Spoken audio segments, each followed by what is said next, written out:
గురువుగారు 7 సంఖ్య మంచిది కాదు అని అంటూ ఉంటారు. 7 సంఖ్యని 6 అని కూడా పలుకుతూ ఉంటారు.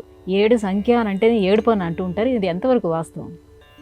కొన్ని తెలియకుండానే అలా మన మనసులలో స్థిరపడిపోతూ ఉంటాయి. వీటికి నమ్మకాలు అని పేరు. భారతీయ వైజ్ఞానిక దృక్కోణంలో ఇలా ఏ అంకెకు వ్యతిరేక భావనలు చెప్పబడి ఉండలేదు. ప్రజలలో లోకంలో కొన్ని నమ్మకాలు అలా ఏర్పడతాయి. 7 ఏడుపు సంఖ్యకు ప్రతీక.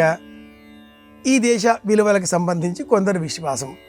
అలాగే పాశ్చాత్య విశ్వాసాలలో 13 సంఖ్య దోషదాయకం, 13 ప్రమాదకరం అని వారి మత విశ్వాసాలు లేక నమ్మకాలు అని చెప్పుకుంటే, మనకు సంబంధించిన ఈ విశ్వాసం 7 ఎలా వచ్చింది? నిజానికి 7 చాలా ఉపయోగకరమైన సంఖ్య, ఏ విధమైన దోషం లేనిది. సఖా సప్తపదా భవ సఖాయౌ సప్తపదా బభూవ సక్ష్యంతే గమే జగం సక్ష్యాత్తే మాయోషగం సక్ష్యం సాప్తపదైనం.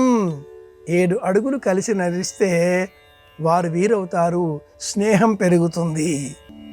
7 మాటలు కలిసి మాట్లాడుకుంటే 8వ మాట ఇద్దరిది ఒకే అభిప్రాయంగా ప్రకటితమవుతుంది, స్నేహం పెరుగుతుంది. సప్త కులాచలానాం మధ్యే 7 కుల పర్వతాలున్నాయి, 7 ఊర్ధ్వలోకాలు, 7 అధోలోకాలు ఉన్నాయి.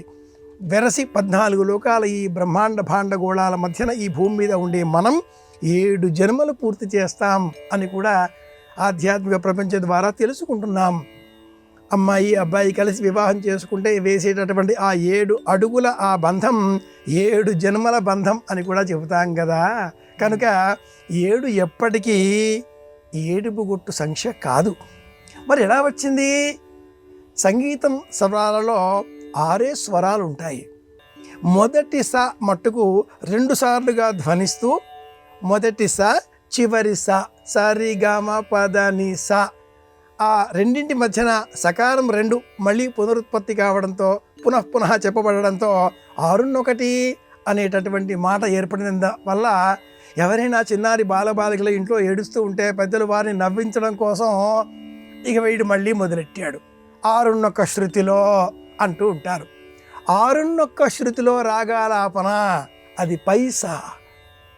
పై స్థాయిలో ఉండేటటువంటి సా అనే ధ్వనితో రాగాలాపన విస్తరిస్తే ఎక్కువ దీర్ఘం తీయలేడు, ఆగిపోతుంది. అదే కింది సాతో మొదలు పెడితే చాలాసేపు సుదీర్ఘంగా ఆ రాగం మనం ప్రస్తావన చేయవచ్చు. 6 శృతిలో రాగం అందుకున్నాడమ్మా అని ఎవరన్నా అంటూ ఉంటారు.